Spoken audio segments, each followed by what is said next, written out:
So we were talking about open sets last time. Today I want to talk about closed sets. Although there's one little thing I want to say about open sets. At the end last time we were talking about unions and intersections. So it is a fact if A and B are open. I hope you recall open set means that every point has a little neighborhood around it, which is totally contained inside the set. When I say open set of the real numbers, you should basically be thinking of something that looks like an open interval, or maybe a union of open intervals, a bunch of open intervals taken together. But they should be lacking their boundary points, right? That's sort of what open set means. Every point is on the inside, it's not on the edge. All right. If A and B are open, this is what we said at the very end last time. Then A union B is open,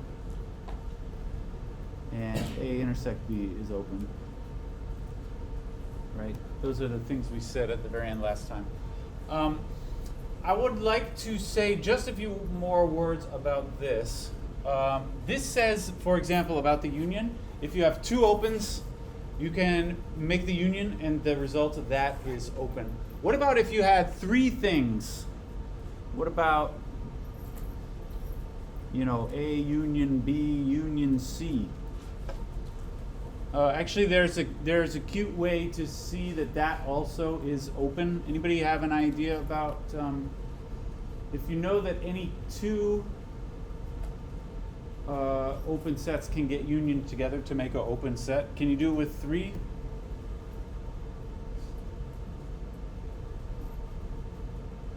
Yeah?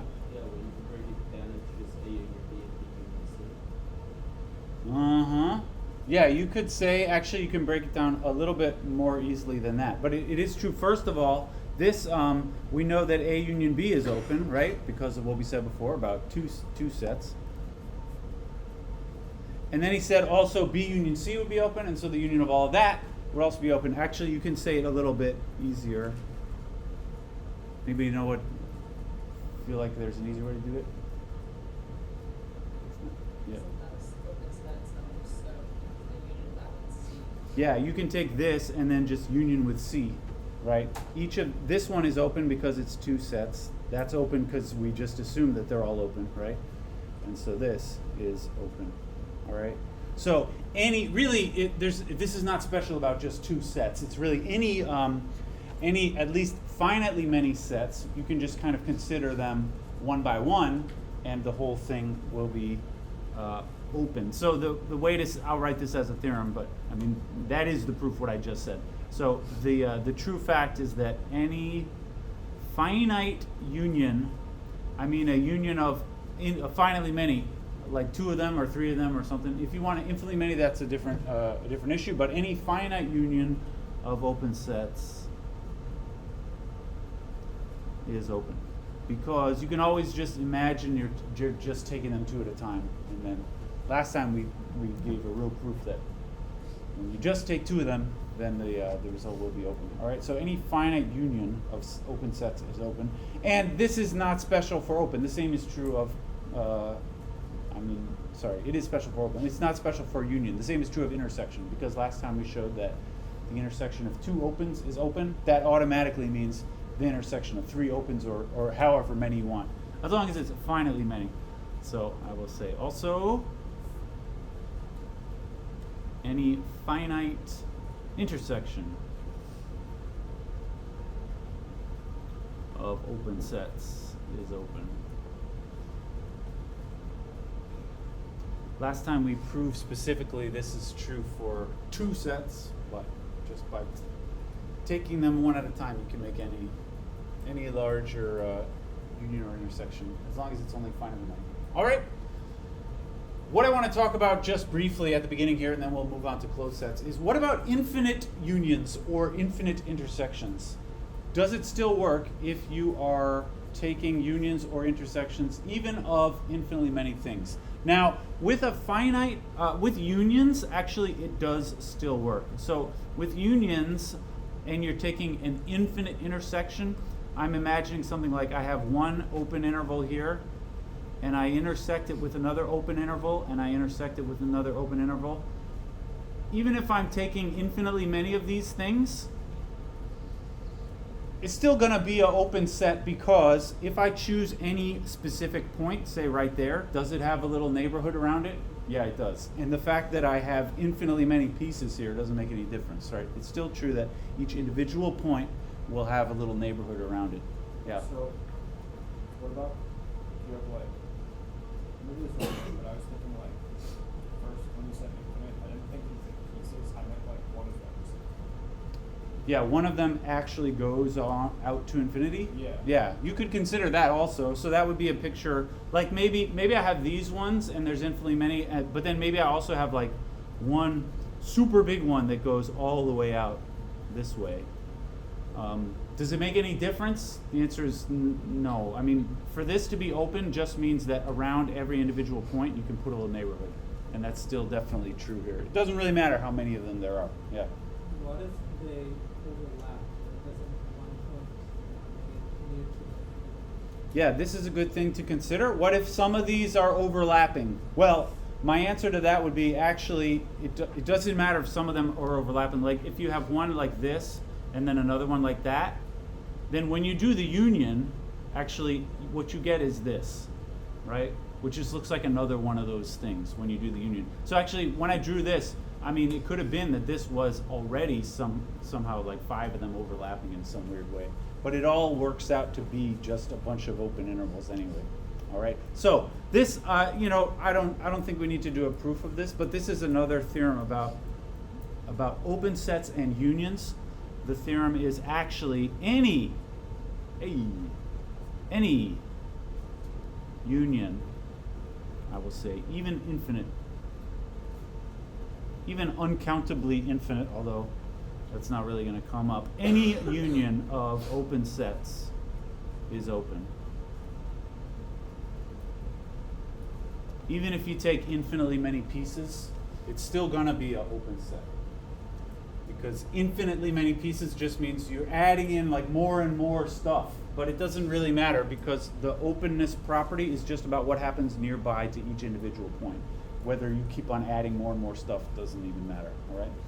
The intersection, though, is a different story. Actually, think about what happens if you have an intersection of infinitely many things. Then instead of like just adding more and more pieces, actually when you do the intersection, it kind of gets smaller every time, right? Every time you do the intersection, you're looking at where are the things overlapping. And you should wonder then, maybe this is going to be a different situation. Can it, so the question is any intersection, I mean infinite, intersection of open sets still open? Or is it possible maybe to have infinitely many open intervals, but when you intersect them, you get a closed interval or something like that? Is that, anybody feel like that might be possible? Actually, I think that is possible, and we have seen some examples. Can anyone remember something like that? I want a bunch of open intervals where the intersection ends up not being open. Do you have an idea? A bunch of open intervals that create negative infinity to infinity, so we open and close. No. Well, that's not a bad idea, but I want something which is not open in the intersection. Now, if you make something that's open and closed, that still counts as open. So, yeah, something where you get. I want to think about something like the nested intervals things that we did a while ago. I was gonna say, like, if it goes down to 1 point, there's not a neighborhood around it. Yeah, right. What if you have infinitely many open intervals that intersect all the way down to just 1 point? Is that even possible? Do you have a specific? Is that possible? I think it is possible. Anybody have an idea?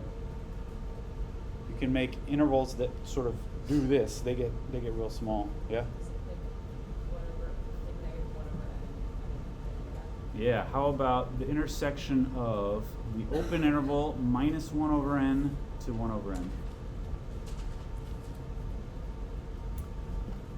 So if I were to try and draw these intervals, these are nested intervals that start off like this. That's the first one, and then it goes to this, and then it goes to this. They just get smaller every time. And what is the intersection? It is just 0. I think that's what she said. It is just 0. And that, my friends, is not open, right? It's not an open interval, but it's not an open set, because an open set means there would be a neighborhood around this which is totally inside that set, but it's not. There's no neighborhood of a single point which is contained inside that single point. All right?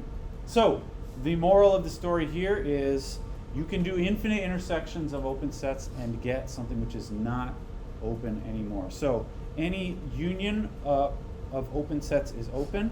I'm going to say, this is usually the way that this theorem is written. This is actually, we're talking about topology of R, but actually this theorem is kind of universal in all of topology. Any union of open sets is open. This we already said. And any finite intersection of open sets is open.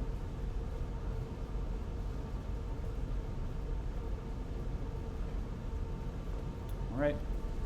But there are some infinite intersections of open sets which result in sets which are not open. In this example, we ended up with a single point, but actually you can make examples where you end up with like a closed interval. For example, I could do the open interval, let's say -1 over n to 1 plus 1 over n. In this case, the intervals shrink down, but all of those intervals include every point from 0 to 1, because it goes like from just a little bit to the left of 0 to just a little bit to the right of 1. So the intersection of all of this is actually the closed interval 0 to 1. So you can actually start with a bunch of open intervals, do their intersection, and end up with a closed interval. It is possible. All right? A little technicality about unions and intersections. All right, this was just sort of leftover bits from last time. Any thoughts about that? Unions and intersections of open sets. All right, let's talk about closed sets then. As I said several times before, closed is not the opposite of open. What is the opposite of open? Not open. There's not a word for that. It's just not open. And the opposite of closed is not closed. It's not open. All right, closed set is not the opposite of open, but you want to think of this in terms of like points on the edge. So an open set, one kind of informal way of saying it is an open set has no boundary points, or I should say contains no boundary points. Right? This is one sort of informal way that you could say this. Contains no boundary points. In an open set, every point is kind of on the inside. All right? A closed set is not the opposite of that, but it is somehow a complementary notion. This, again, an informal way of saying it is a closed set contains all of its boundary points. All right, so a closed interval, for example, has 2 boundary points, and they are part of the interval. Whereas an open interval, it does have 2 boundary points, but they are excluded from the open interval. But the closed interval has 2 boundary points, and those points each are actually in there. All right, that's the difference between an open interval and a closed interval. So this is kind of the complementary nature of the concept of open and closed. All right, it is possible for a set to be neither. And it's also possible for a set to be both of these. So this is not a real definition because I didn't define exactly what do I mean by boundary points. So here's the real definition of what, how we're going to define a closed set. Actually, there's sort of an auxiliary definition that we need to talk about first, and that's called a limit point. So a point, let's say X, is a limit point of some set . A limit point of a set A when a point is a limit point. Basically means that set A actually approaches really close to the point X. And I'm going to say that in some kind of epsilon style. It says, sorry, when I don't need to say if there. For all epsilon greater than 0, the neighborhood around X with epsilon intersect A is not, well, I'm going to write, contains points other than X. This is a little complicated, but we'll talk about it.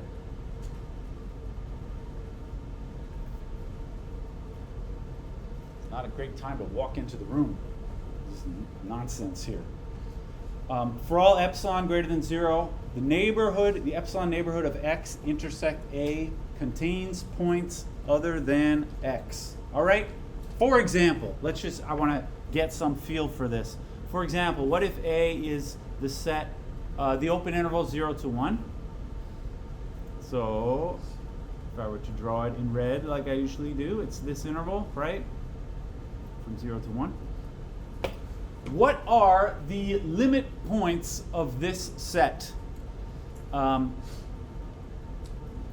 What are the limit points? It's not actually the same as boundary points. It's a little different, but what are the limit points? For example, is the number 2 a limit point? The way to tell is you find that, 2 is over here, right? Is it true that every neighborhood intersect with my original set contains points other than 2? So I should be looking at a little neighborhood around here and intersect that with the red set. Does that contain points other than 2? No, it don't. This is all the way over here, right? There is no intersection of this with the set A. And so this does not contain any points other than 2. It doesn't even contain 2. And so in this case, the answer here is no. Any V epsilon of 2 has no intersection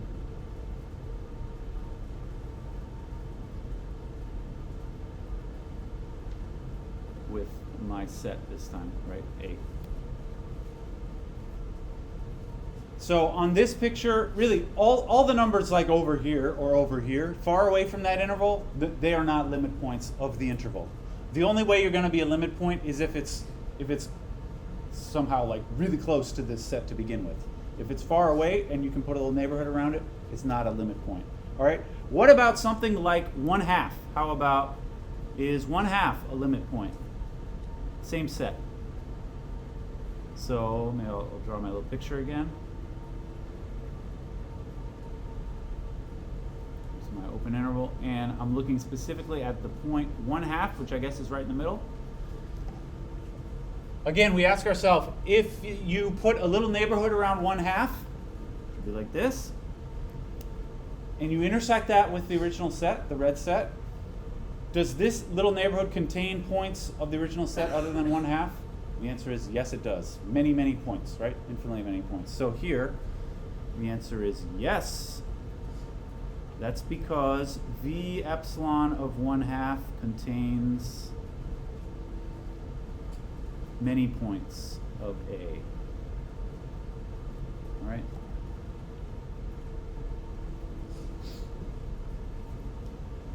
And so for the same reason, like 2/3 is also a limit point. All of these points in here inside the interval, they are also limit points. What about the ones on the end? That's maybe a more interesting thing to ask about. So let's talk about 1. Is 1 a limit point? Is 1 a limit point? Drawing my little picture again. I hope you're beginning to get a feel for this. This time I'm looking specifically at the point on the end, and you ask, if you put a little neighborhood around that point, does it intersect with the red set in some point other than just 1? The answer is yes. So 1 is also a limit point. Yes, that's because V epsilon of 1, again, contains many points of A, kind of only on one side, but it doesn't matter. It still contains many points. of A. So the question of is it a limit point or not, you have to imagine a little neighborhood around that point and then say, like, does that little neighborhood actually overlap with the rest of the set? That's how you decide. All right. How about, here's another, that was kind of a simple example. Here's another example. How about A equals the set 1 over n. N is a natural number. What are the limit points of this set? So this one is just, it doesn't have any like real interval to it. It's just, well, it has 1 and then 0 actually is not part of the set, but it has 1 and then a half and then a third and a fourth and so on. So the points of A, they approach 0, but 0 isn't actually one of them. All right. So we could ask in this case, for instance, let's start with 1. Is 1 a limit point of the set? You ask yourself, what happens when I put a little neighborhood around this? Does this contain points of A other than just that point itself? The answer is no. Actually, this original point 1 is the only point in this. This is why it's necessary in the definition. This neighborhood contains points other than the one point that you're looking at. All right. So this here 1 is not a limit point. In this case, V epsilon of 1 intersect A actually is equal. You only get that one point, and that's not good enough to make it a limit point. Means that that intersection has stuff other than the one point. All right. So 1 is not a limit point. What about say this one, 1/2? Also not a limit point for exactly the same reason, because you can put a little neighborhood around that point, which excludes all the other points of the set. All right. Yeah. How about actually? Isn't that true for all of these then? I mean, some of these are like pretty close together, but you can always find a little neighborhood around them. Is there any limit point then? I mean, maybe there just is no limit point at all. Yeah. Could 0 be? Yeah, how about 0? You better think about 0. 0 is another special point. Now 0 is not part of A, but that doesn't mean it's not a limit point of A, right? It doesn't have to be one of these red points to begin with. Just like up here, 1 is a limit point, even though 1 is not part of the original set. The reason 1 was a limit point here is because the set approaches arbitrarily close to 1. And actually the same is true of 0. So just to think it through, 0 here, if I consider a little neighborhood around 0, is it true that that neighborhood contains some points of the set other than 0? Yes, it does. So 0 is a limit point. And so actually for that set, A equals the set of 1 over n, 0 is the only limit point, right? There are no other limit points of that set. Yeah. So how can we know that like the space between 0 and like 1 over n to some really big number is enough to consider it like a limit point? But like if you just take like 1 over like 1,000,000, that's not a limit point? Yeah, if this set stopped at 1 over 1,000,000 and didn't have any more then 0 would not be a limit point. So the question is, are you really sure that these numbers 1 over n, they always get as close as you would ever want to 0? Is that what you're asking? Yeah, Something and then, like that. If Yeah. they can, like, why can't we consider other points that are really, really close together? Mm-hmm. Yeah. So the short answer to your question is it's because of the small Archimedean property that says for any number x, there is always some n such that 1 over n is less than x, which means this epsilon, no matter how small this epsilon is, there actually is some 1 over n which is to the left of this this little thing. Whereas if these numbers, that's only true because the n can get as big as you want. If these numbers ended after a certain point, then I would be able to find an epsilon that's even smaller to exclude them all. Yeah. Because there's like a finite distance between other points from 0 to 0. Yeah, I would say, yeah, as for like, what about, say, these 2 points are so close together, but they do have some specific distance between them. Like you can, if you like, you can calculate like what is the difference between 1 over 1,000 and 1 over 1,001. I didn't write the 1. Like there is some distance there, so you can make epsilon smaller than this fraction. Yeah. So, are you saying there's not an epsilon small enough where you can just hit 0? That's right. How is that? Yeah, because, well, it's because of the Archimedean property. Because for any, no matter how small the epsilon is, there is some natural number n, so that 1 over n is smaller than epsilon. It's true. Like if you imagine epsilon, if you think like there is some epsilon so small that it excludes all of those other numbers, if you think epsilon is like, how about this? This is really small, right? But I can think of this actually that's still bigger than this. I don't know how many of these, this like the same number of zeros here is here, right? Any number, no matter how small that is, you can actually make a fraction that's even smaller. And that means if you think maybe there is some epsilon here, which somehow excludes all of the red dots, actually it doesn't, because here you can make this giant 1 over bazillion that will actually be inside there. Yeah. All right, great. So this anyway, this set here, 0 is the only limit point of that set. All right. How about just for fun? How about A equals Q? This one is harder to draw a picture of, but it's like, all the rational numbers like this. They are, everybody knows the rational numbers are kind of everywhere in the real line. What are the limit points of this? I could just throw out, say, for example, how about 0? Is 0 a limit point of that? It means when you put a little neighborhood around 0, does this necessarily catch some points from A? Yeah, it does. Any neighborhood around 0 does include some rationals other than 0 itself. So 0 is a limit point. Would you believe me if I said like 1 is also a limit point? Kind of certainly every rational number, the same thing will happen, right? You might wonder about what about the irrationals? Are they, for instance, what about pi? Same question. If you start with pi and put a small neighborhood around pi, are there definitely going to be some rationals inside that neighborhood?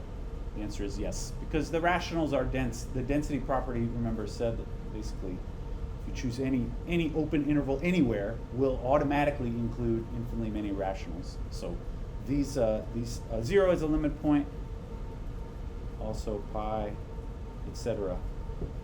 I suppose what I mean by etc. is what is the set of all the limit points? Is,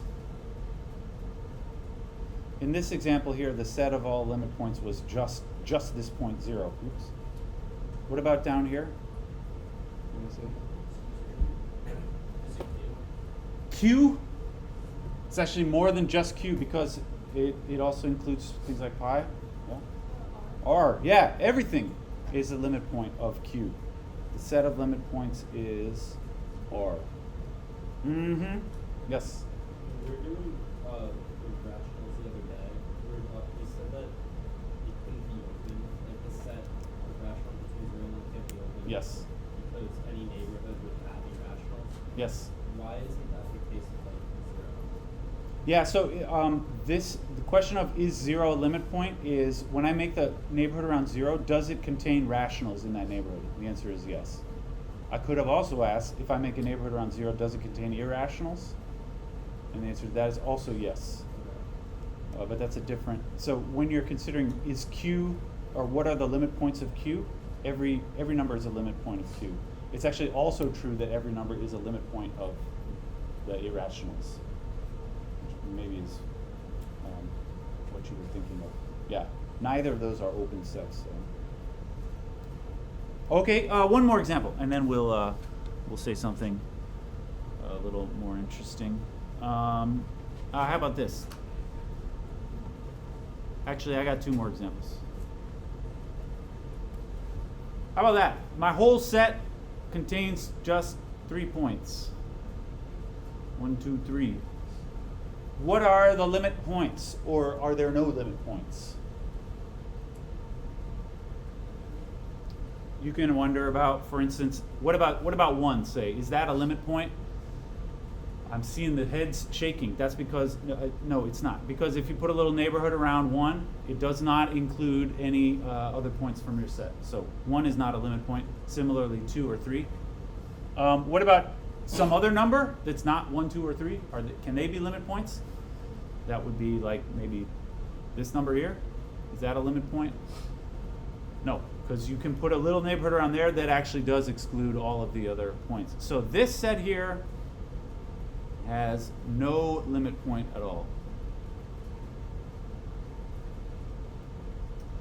A equals 1, 2, 3 has no limit points. Yeah? So, couldn't we like make the neighborhood around You could, yes. You could make, like, around this point, say, you could make the neighborhood a little larger and then it would include that. But the definition says, for all epsilon, the epsilon neighborhood contains some points. That means no matter how small you make it, it always has to contain some of those points. And so that would, it is true, you could make some big ones, but there are some small ones that omit those points. All right? Okay, I don't know if you thought that was a stupid example. You're definitely going to think this is a stupid example. How about A equals the empty set? The ultimate stupid example. That's the picture. No red zone at all. Does it have any limit points? I think the answer is either there are no limit points, or maybe because of some stupid vacuous thing, maybe everything's a limit point. You should consider that. But which one is it? You ask yourself, like, all right, just like pick 0 for instance. There's nothing special about that. But is it true that every neighborhood around 0 contains some point of A other than 0? The answer is no, it doesn't. It does not contain some point of A because there is no point of A. And so it's not possible to contain some point of A. So the empty set, the answer is there are no limit points. There are no limit points of the empty set. It's true. All right. Excellent. What does this have to do with closed sets? Actually, I want to tell you one little thing. I want to tell you about this theorem, but I don't want to do the proof of it. But why are they called limit points? There's a reason why they are called limit points. I mean, I hope it seems like a natural, it's not like an obviously bad name for it. It seems like a natural thing. The idea, though, behind limit points, really, I have this picture in mind when I think of a limit point.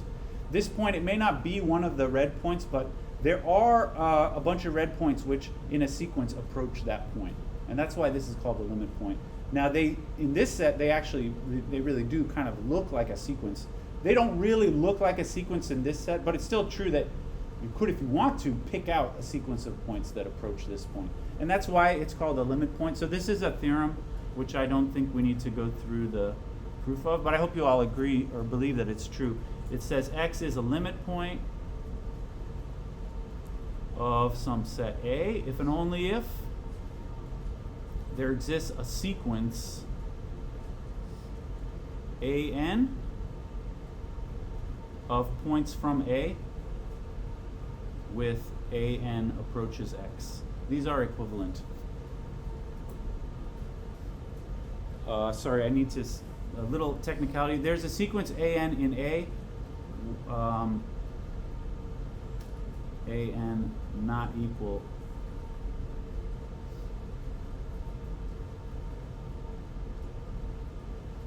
Sorry, this is kind of an ugly technicality, but there's some sequence which approaches that number X. Now, that sequence can't all be equal to X because that's a stupid way to make any sequence you want approach X by just taking X every time, but that's not what I mean. I mean, you can take a sequence, an actual sort of legitimate sequence of different points in the set that approaches X. And that is equivalent to X being a limit point. So this is maybe a justification for the word limit point. It does actually have to do with limits of sequences. A limit point means there is a sequence from the original set which approaches that point as its limit. Right? Excellent.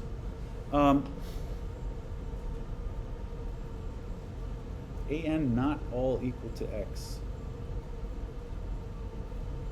Sorry, this is not quite true.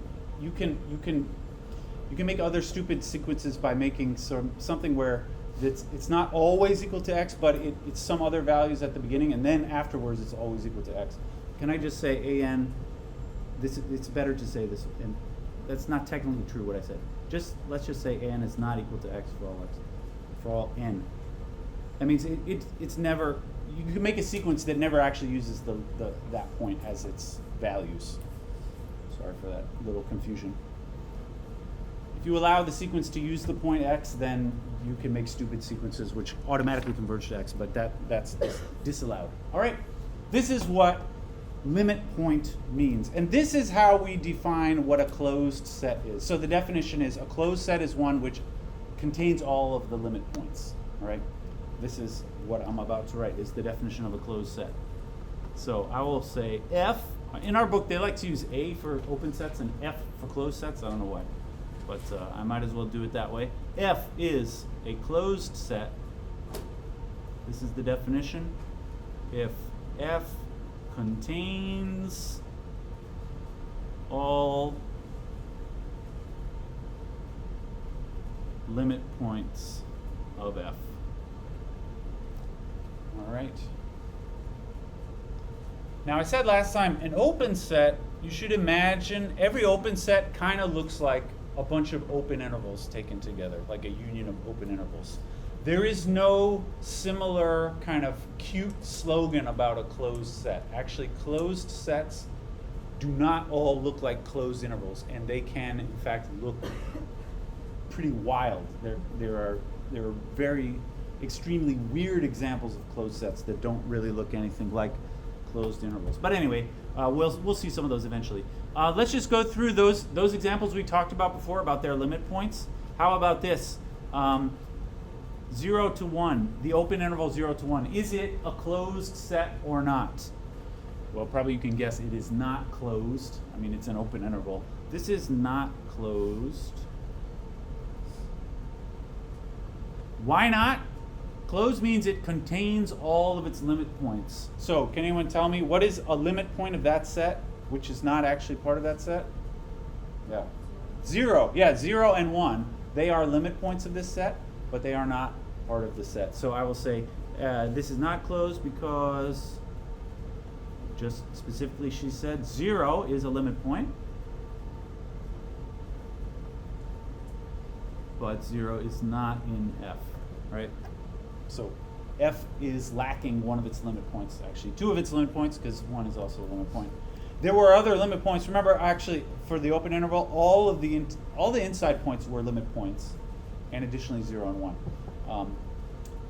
This does not include the ones on the end. All right, how about the closed interval 0 to 1? This one really is closed. That's because what are the limit points of this set? Actually, the limit points of that set, it is just that set again. The 2 endpoints and all the points on the inside are all limit points. And no other points outside of the interval are limit points of that set. Not even like 1.0001 is pretty close, but not close enough because you can still put a little neighborhood around it that will exclude it. All right, how about this one? Is that a closed set or not? What do you think?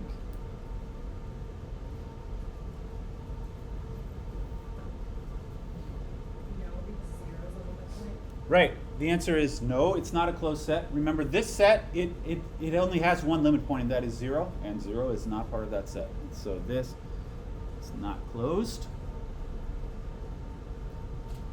since 0 is a limit point, and 0 is not part of that set. All right. What about this? This, we didn't talk about this before, but how about this? It's that same set, but I also am going to include 0 this time. So the picture of that would look like this same kind of a thing with the points approaching 0. But then I actually also really do include the point at 0. Is this a closed set? You have to ask yourself, what are the limit points of this set? But actually the limit points here is again just 0. That's the only limit point. And 0 is part of this, so actually this one is a closed set. Here's an example of a closed set which really doesn't look anything like a closed interval, right? So this one, this is a closed set.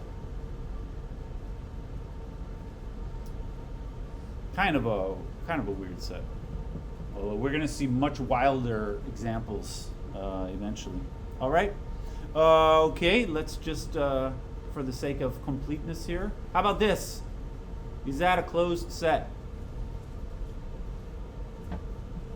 The question is, does it contain all of its limit points? First of all, can anyone remember what are the limit points of this set?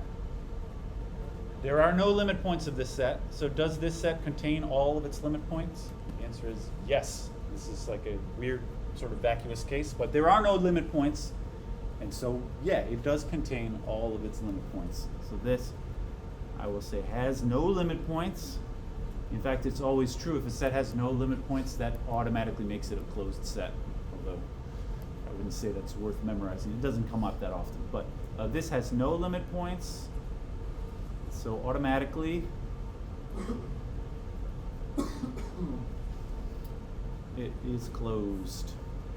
Closed set means it does contain every limit point, and there aren't any, so yeah, it does. All right. It won't surprise you. You could write this as a theorem, maybe. I don't know. Actually, it's easy to see. Any finite set is closed, right? This was a set 1, 2, 3, but really any set of just a few numbers in it, those numbers automatically will be spread out, even if they seem, if you choose them to be close together. Even if there's finitely many of them, though, if you zoom in far enough, you will see they're spaced out, and so therefore they have no limit points, and therefore the set is automatically closed. Any finite set. How about the empty set? Has no limit points, so for the same reason, it is closed. The empty set has no limit points, and so the empty set is closed. This is our first example of a set which is closed and open, right? Remember, the stupid word for that is clopen. Closed and open. Clopen. I'll put it in all caps because I think it's a silly word. I didn't make that up. All right, the empty set is closed. What else? One more example that we've talked about. How about Q?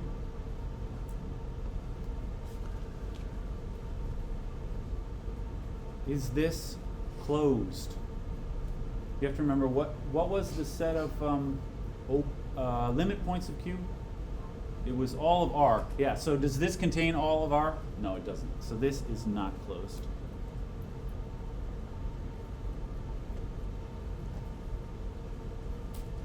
For example, there are irrationals which are limit points of rationals. Like pi is a limit point of rationals because you can make like a sequence of numbers which approach pi. Sequence of rationals like 3, 3.1, 3.14, that's a sequence which approaches pi.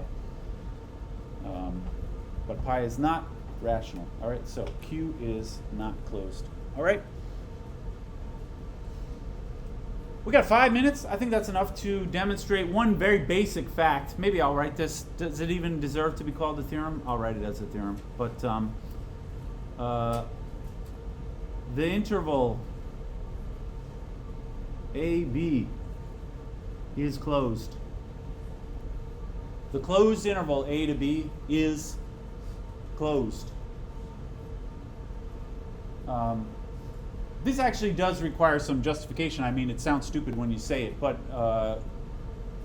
just because it's called the closed interval doesn't necessarily mean that it contains all of its limit points. So can we try to explain why? How do you know that this contains all of its limit points? You have to ask yourself, well, I'm gonna try and write this proof out. So let's see. I will say something like, let x be a limit point of the interval AB, right? And then what we have to show is that x is actually part of AB. That's what it means to be closed, is that it actually contains all of its limit points. So we'll show that x is an element of AB, right? This is how you need to argue if you want to prove something is a closed set, something kind of abstract. All right. I'm going to do this using sequences. So since x is a limit point by that theorem that I wrote but didn't prove, the if and only if thing, since x is a limit point,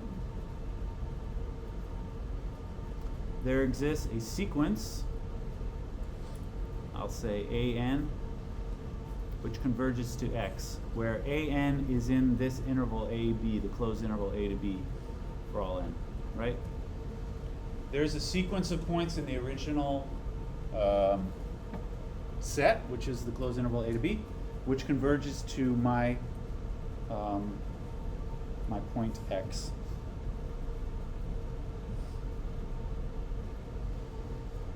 All right, does this demonstrate that x actually is also in the interval from a to b? Check it out. If I write this, an is in the interval a to b, this means a less than or equal to an less than or equal to b, right? That's what it means to be in the closed interval. So, anyone imagine what I'm going to do here? This is a sequence which has a limit. The individual terms are in between a and b. What can you say then? Yeah. How do you know the entire sequence is Because the fact that it's a limit point of this set means there is a sequence of points taken from the set which approaches x. And that, so each of the terms in the sequence is in that set, which means it's between these two things, isn't it? That X is like an equivalent of Yeah, kind of. Although I was going to say something more concrete based on this. I wasn't going to use the. If an has to be less than or equal to b, like what an approaches has to be less than or equal to b. Yeah, right. This is the order limit theorem is what they call it in the book. An is between these two numbers at all times, which means the thing it approaches, its limit, is also in between these two numbers. So that means that x is between a and b by the order limit theorem. Really sort of both of them at once. It's bigger than one thing and it's smaller than the other thing. All right? And that's it, right? If x is in between a and b with less than or equals, that means x is in the closed interval a to b, which is what we had to explain, right? So that's a little actual written out proof. You got to do at least one each time, right? All right, that'll do it. A little reminder, our first exam is a week from today. So on Wednesday, we don't have class on Tuesday, but on Wednesday we will talk a bit about the exam. And we will also have homework due on Wednesday as usual. Check it out.